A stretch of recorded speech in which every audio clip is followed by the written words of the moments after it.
I don't know whether the policymakers are stupid or they think we're stupid or maybe both, but they're wrong. American people are at a point where they see through it. And so, and it got worse this last weekend. Johnny Yellen says it's not a bailout.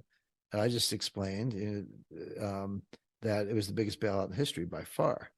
But the American people see that. You don't need a, PhD in economics is probably a handicap at this point, but you don't need that kind of training to see what just happened. And so people don't trust the government. I mean, it's not just my opinion. It shows up in polls like Rasmussen and other polls that's very clear.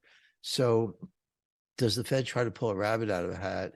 And everyone says, no, it's not really a rabbit. And you had it up your sleeve. And I see through your magician act, and it's phony. We may be at the point where we're beyond the capacity of the Fed or any central bank to do anything. And then you say, well, what next? Well, the answer is an extreme and coarse form of socialism, where you're like Argentina, where you actually are nationalizing everything. We're pretty far gone, and then there's the question, what physicists call phase transition. Do you go from water to steam? Does the water actually start to boil and then the pot's empty? Are we at that point where it's too late to do it in reverse? We may have to make allowance for that. We may not, although we're dangerously close. So what's the difference? Where, what could in effect save the country or overcome some of these issues that you're raising? And it always comes down to leadership. And right now, it's Republican and Democrat. I'm not picking sides on this. The leadership is unbelievably weak. Let's start at the micro level. Why was the UK risk manager of Silicon Valley Bank spending all her time promoting Pride Month and LGBTQ, I don't even know, plus whatever, awareness? Like, I'm not saying nobody should talk about that. I'm saying you're the risk manager of Silicon Valley Bank.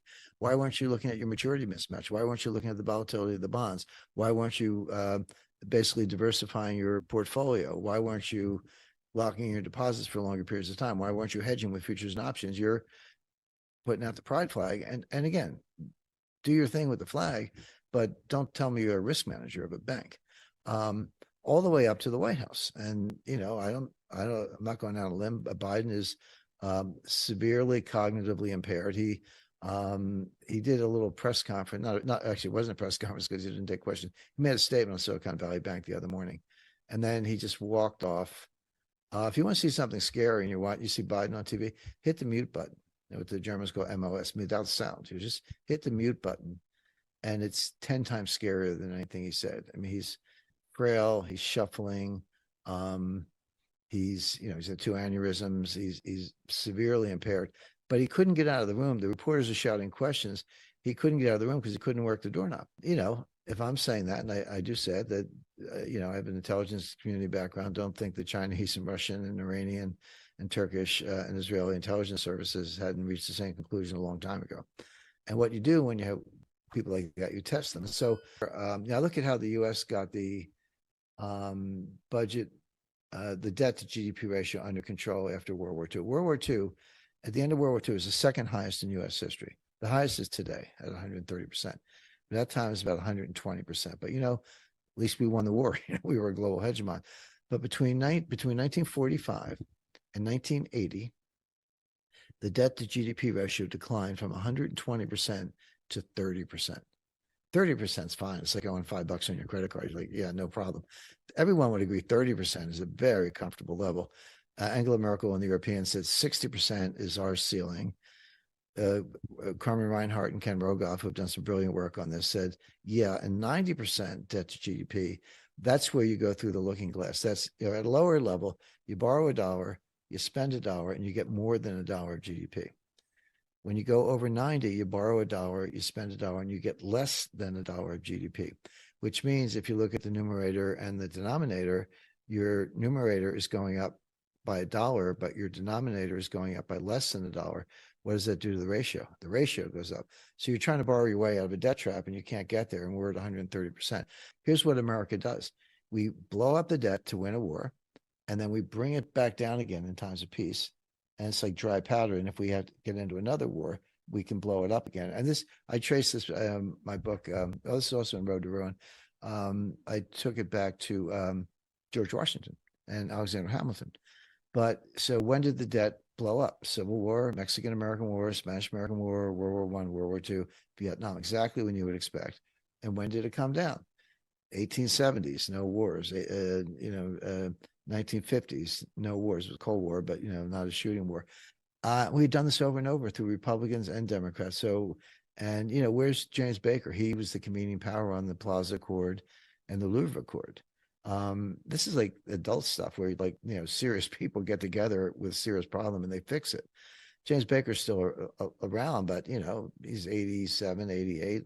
Let the man enjoy retirement. But I don't see people of that caliber, the George Shultzes and others on the scene today. Janet Yellen knows nothing. I mean, she's got a high IQ, but she's a labor economist, statistics geek. She doesn't know anything about what we're talking about. She was, the day before Silicon Valley Bank, she was giving a speech on climate change. And she went to Ukraine and said, whatever it takes.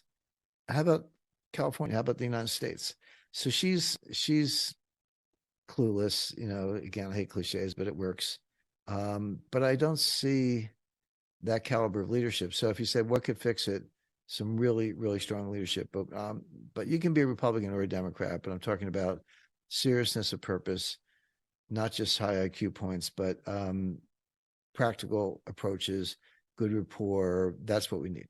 Because I'm getting a lot of inquiries like, hey, I'm getting my money out of the banks, or I don't trust the banks, or the U.S. Treasury, they're playing games. What can I do? And I said, well, in terms of the system, there's nothing you can do. This is a lesson that was taught to me. I was a 27-year-old starting out banker at Citibank back in the day. But Walter Wriston was the chairman. Walter Wriston was the CEO. He was the second greatest banker of the 20th century. So number one, I'd give to Pierpont Morgan, but I would give Wriston number two. And but he was very open, and I was a senior officer. I get to hang out, and I had a conversation with him once. I just seen this movie Rollover with great Jane Fonda, Chris Christopherson, Hume Cronin in 1980. But it was about what we're talking about. It was like a Silicon Valley Bank situation that spun out of control and the financial system collapsed and all that. But it started with the Arabs taking their deposits out and buying gold. And that was kind of happening. And it's what was going on with Silicon Valley Bank. So I said, I used to CEO, I said, Mr. Wriston, I said, what's to stop the Arabs from taking all their money out of Citibank and buying gold? And he said, nothing. He said, but somebody sold them the gold. And they got the money and they put it back in the bank, and it could be a different bank, but they lend it to us in the Eurodollar market. In other words, it's a closed circuit. The money doesn't go anywhere.